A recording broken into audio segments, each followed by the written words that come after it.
পদধূলি খ্যাত এই ফুলিয়া থেকে আমাদের যে মোদী সরকারের গ্যারান্টি বিকশিত ভারত সংকল্প লোকসভা কেন্দ্রের লোকপ্রিয় বিধায়ক সাংসদ মাননীয় জগন্নাথ সরকার মহাশয়, এক ঝাঁক নেতা, বিকশিত ভারত সংকল্প যাত্রার যিনি প্রমুখ, আমাদের এই জেলার সাধারণ সম্পাদক আশিস বরণ উকিল, উপস্থিত অন্যতম সাধারণ সম্পাদক স্বপন ঘোষ, শ্যামাপদ বিশ্বাস। আজকে যে আপনাদের কর্মসূচি, কি বলবেন এই কর্মসূচি নিয়ে?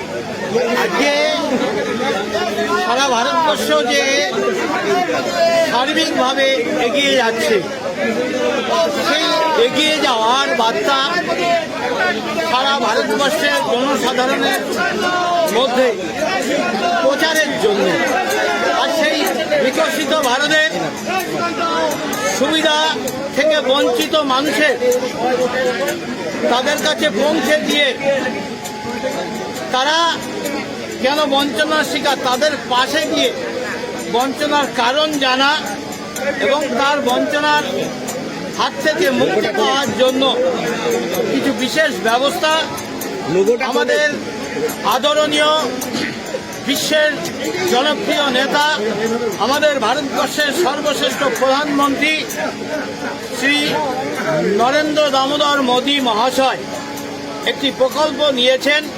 সেই প্রকল্পে সারা ভারতবর্ষ ব্যাপী, যার নাম বিকশিত ভারত, যেটা বাংলায় আমরা বলি বিকশিত ভারত, অর্থাৎ ভারতবর্ষ উন্নততর জায়গায় বা উন্নততম জায়গায় পৌঁছানোর জন্য যে দ্রুত অগ্রগতি ঘটছে, সেই বার্তা জনসাধারণের মধ্যে পৌঁছে দেওয়া।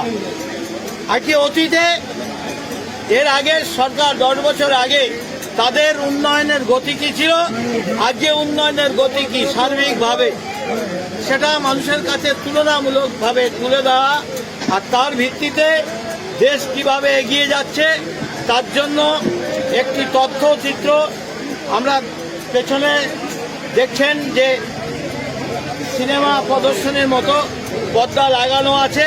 সেই পর্দায় জনসাধারণকে সচেতন করা বা অবগত করার জন্য এই প্রোগ্রাম সারা ভারতবর্ষব্যাপী চলছে।